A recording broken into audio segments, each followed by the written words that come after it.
Mayang-mayang ni bukan satu kerjaya. Semayang ni ibadat, tanggungjawab yang mesti kita kena buat. Nah, orang tu tak hati semayang, kita ajar dia semayang, lepas tu ambil upah. Mana boleh? Kalau dia nak bagi, lain. Itu hadiah. Ni mengharap. Aku dah ajar hang semayang kan? Bagi lah. RM3, RM5, contoh. Mana boleh?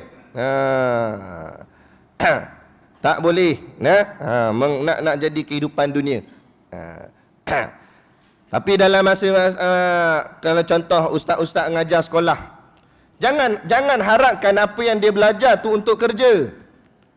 Tapi anggaplah guru tu satu kerjaya saja. Pegang istilah guru, bukan istilah ilmu yang dia mengaji. Ni jadi rosak. Habis kalau semua nak ni, macam tu tak boleh jadi cikgu lah kat sekolah. Semua tarik diri. Ada siapa nak mengajar bahagian agama kat sekolah? Tak apalah, pergi. Tapi jangan niat masa mengaji tu, aku balik ni confirm sangat aku nak jadi cikgu sekolah sebab aku nak boleh duit dengan sebab ngaji. Bukan. Jangan macam tu. Ngaji dengan tujuan aku nak, ini satu tanggungjawab aku nak sampaikan ilmu kepada anak-anak Melayu aku, anak-anak orang Islam aku di Malaysia. Budak-budak ni aku nak ajar bab rukun Islam, rukun iman. Soal aku boleh gaji sebab kerja aku sebagai guru tu, itu imbuhan saja buat aku. Tapi bukan itu yang aku harap. Dia begitu. Kena betulkan balik. Sebab tu hadis Nabi sebut, innamal a'malu binniat. Setiap perbuatan bergantung dengan niat. Kadang-kadang perbuatan tu betul, tapi niat tak betul, maka jadi tak betul. Sebab tu bukan hanya buat saja, kena jaga juga dengan niatnya. Sebab tu bukan semayang saja, niatnya tu kena lillahi ta'ala, baru semayangnya jadi elok. Kalau setakat semayang saja, niat tak betul, munafik pun semayang. Betul tak? Siapa-siapa boleh semayang, acah-acah nak buat. Tu imam kata, siapa yang semayang malam ni, insya-Allah, duit tabung yang tahun 2018 ni kita nak agih ke setiap jemaah yang semayang maghrib malam ni. Tengok, dalam kolah ada orang. Penuh masjid, betul tak? Sampai terpaksa tutup jalan depan ni, semayang atas jalan. Sebab tu imam umum nak bagi duit. Tu imam habis-habis semayang semua pun tunggu, cepat tu imam. Cepat kata nak bagi. Tu imam kata minta maaf, tabung hilang dah. Orang curi. Jadi balik ni kosong. Hajar tu imam, dia kata. Tu imam kena belasah. Ada gitu. Kalau setakat nak gitu, semua orang boleh. Semua orang akan buat. Jadi sebab tu semayang saja tak kena. Biar semayang dan ikhlas. Biar ibadat dan ikhlas. Biar apa saja kita buat, ikhlas. Ni nak didik ikhlas. Ikhlas ni bukan cakap, saya ikhlas ni. Itu bukan ikhlas. Itu pun dah jadi riak dah sebenarnya. Buah-buah nak riak. Kalau ikhlas, tak payah cakap ikhlas. Ikhlas ni buat saja. Orang puji ke tak puji ke, dia tetap akan buat. Depan orang ke, belakang orang ke, dia tetap akan buat. Tu baru namanya ikhlas. Bukan dengan cakap, saya ikhlas, tak payah cakap. Bagi saja. Ada masa tabung lalu kita bubuh duit dalam tabung, kita sebut, saya ikhlas, masuk itu. Nak kita bubuh je kan? Macam tu juga dalam hal-hal yang lain. Ini kadang-kadang dia bagi kursi batu kat masjid. Dia tulis tu, sumbangan ikhlas daripada datuk sekian. Kalau mau ikhlas tak payah tulis lah. Pergi tulis. Patut kalau dia nak tulis kat bahagian nama dia tu, nama datuk dia letak bahagian tempat duduk. Biar orang duduk atas nama dia. Kita duduk gesek-gesek bongong. Biar dia tahu. Apa jadi begitu? Anak bagi-bagilah. Setan cocok. Hang kan kaya, hang bagi gini. Kalau hang tak tulis, orang tak tahu. Nanti orang kata hang jadi datuk tapi kedekut. Jadi bila hang buat gini, orang akan kata hang datuk yang pemurah. Kita nak orang kata ke Allah kata? Kita nak Allah kata. Sebab bila Allah yang kata kita pemurah, Allah bagi syurga. Tapi kalau orang kata kita pemurah, orang boleh bagi kita syurga? Tak boleh. Silap-silap dengan sebab dia kita masuk neraka. Tapi mengharapkan manusia mana boleh. Buat je. Biarlah orang tak tahu. Orang tak tahu tu lagi bagus. Siapa yang bagi kursi batu ni? Tak tahu. Tak tahu. Biar orang tak tahu. Tiba-tiba dia datang dari belakang. Memang tak tulis dah. Saya. Kantor lagi. Tak kena juga. Tak payah cakap. Awak senyap je lah. Gitu. Biar sorok-sorok.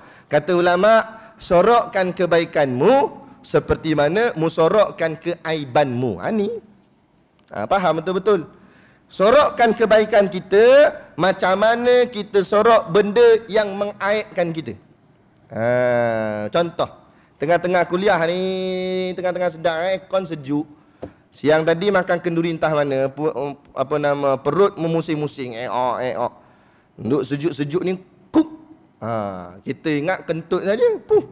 Tiba-tiba rasa basah bawah kain melekat. Nampak? Ada benda keluar selain angin ni. Nampak? Kawan sebelah dah main hidung lah. Tapi dia pandai tak? Dia nak cover dia pun main hidung tak? Tak bawa apa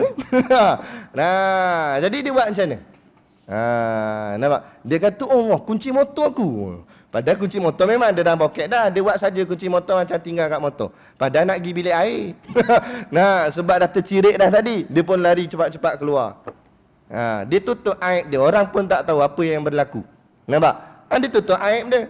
Macam tu lah nak tutup kebaikan. Tak ada orang bila dah kup keluar gitu, datang ke depan, ustaz pinjam mic jap, nak umum je. Apa dia? Saya minta maaf ya semua, saya tercirit tadi. Takkan nak cerita kat orang. Elok dah orang semua tak tahu, habis satu kampung tahu. Kena pula speaker luar buka, habis. Semua yang lalu habis aksiden dengar tercirit. Itu namanya bengong. Jadi kita tutup aib kita.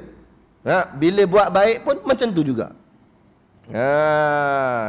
Buat benda-benda yang baik, tutup. Jangan bagi nampak kat orang.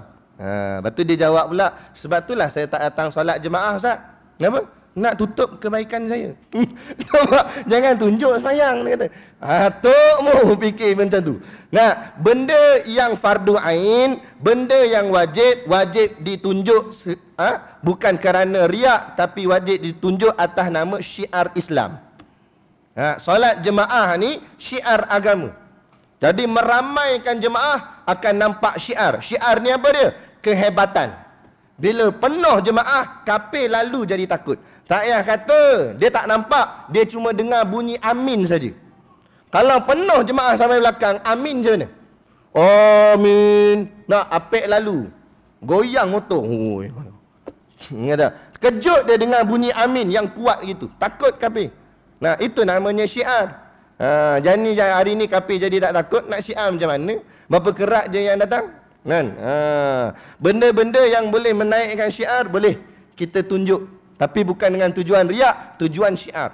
Pakai serban, syiar. Letak ridak atas bahu, bukan nak tunjuk kat orang. Tapi sunnah Nabi, nak tunjuk ini adalah syiar agama. Kita pun pakai, bukan nak tunjuk kat orang. Nampak?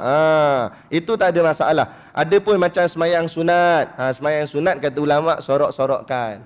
Sebab tu solat sunat yang paling afdal ialah solat sunat di rumah.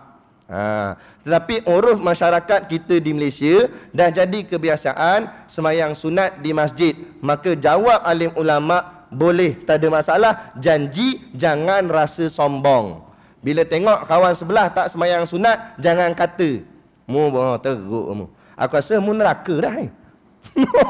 Dia kata ke kawan dia. Asal pula? Sebab tak semayang sunat, tengok macam aku. Bagus semayang sunat. Situ tak ada guna semayang. Pahala semayang sunat dia dapat kat kawan dia yang tak semayang sunat. Biarlah benda sunat kan. Dia nak semayang, tak nak semayang sudah.